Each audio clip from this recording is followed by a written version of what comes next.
घर में से निकली है बेटी हो कवन रानी। बाबा से पूछन लागी बात जी। घर में से निकली है बेटी हो कवन रानी।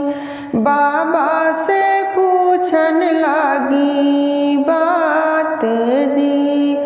कहवा लगाया बाबा अमवाई मिलिया। कहवा लगाया बसवार जी। कहवा लगाया बाबा अमवाई मिलिया। कहवा लगाया बसवार जी।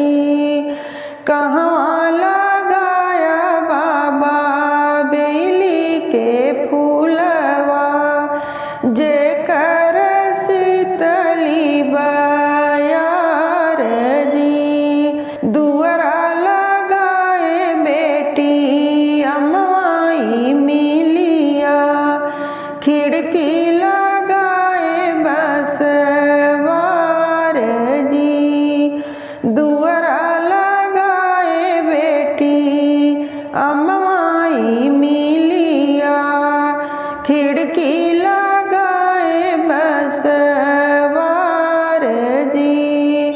अगना लगाए बेटी बेली के फूलवा। जेकर शीतली बयार जी। अगना लगाए बेटी बेली के फूलवा। जेकर शीतली बयार जी। कहवा पे बोले बाबा सुगना पपीहरा।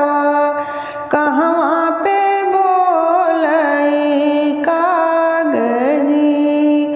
कहवा पे बोले बाबा सुगना पपीहरा। कहवा पे बोले कागजी। कहवा पे गूंजे बाबा काला भंवरवा। जेकर शीतली बयार जी। सुगना पपीहरा बोले घनी बसवरिया। खिड़की पे बोलई कागजी।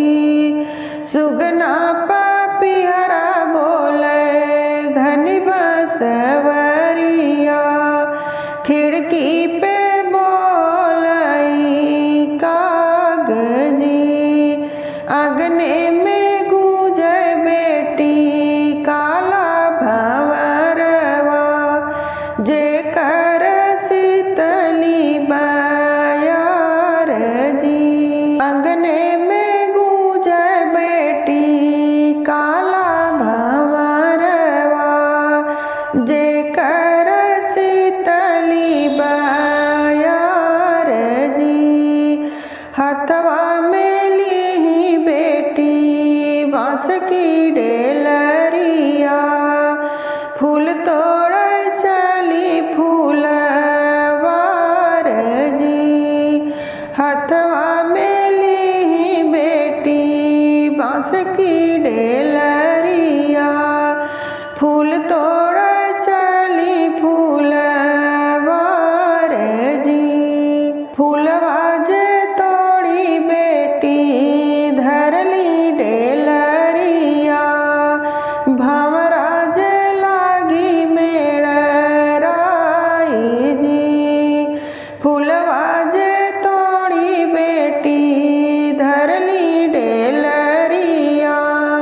भंवरा जे लागी मेड़राई जी। ठूठ गए डेलरिया हो गिर गई फूलवा। बेटी जे गई है डेराई जी। छूट गई डलिया हो गिर गई फूलवा बेटी जगाई है डेराई जी। भीतरा से निकले हैं भैया कवन रामा बहनी का लिए है बोलाई जी। बहनी बोलाई भैया बगल बैठाई पूछन लागे है बात जी। बहनी बोलाई भैया बगल बैठावे पूछन लागे है बात जी। काऊ देखी मोरी बहनी तू डरी गईलू हमसे जे दे तू बताई जी। काऊ देखी मोरी बहनी तू डरी गईलू हमसे जे दे तू बताई जी।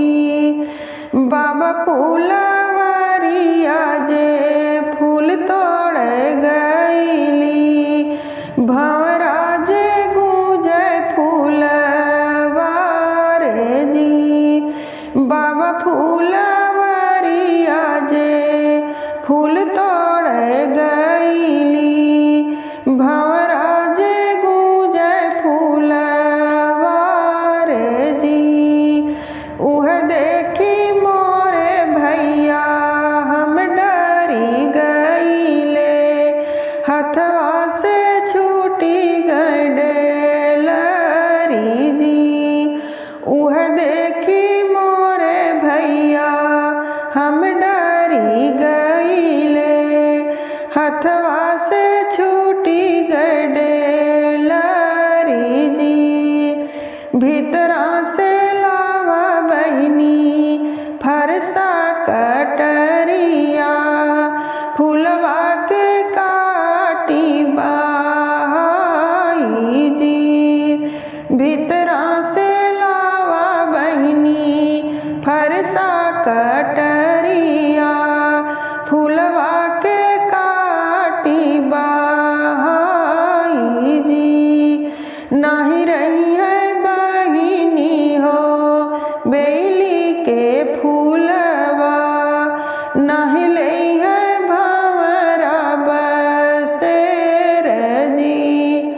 नाही रही है बहिनी हो बेली के फूलवा नाही ले है भंवरा बसेर जी। जिन काटा मोरे भैया बेली के फूलवा वही फूल गजरा बनाई जी। जिन काटा मोरे भैया बेली के फूलवा वही फूल गजरा बनाई जी। जिन काटा मोरे भैया बेली के फूलवा बेली जे भंवरा के बसेर जी। जिन काटा मोरे भैया बेली के फूलवा बेली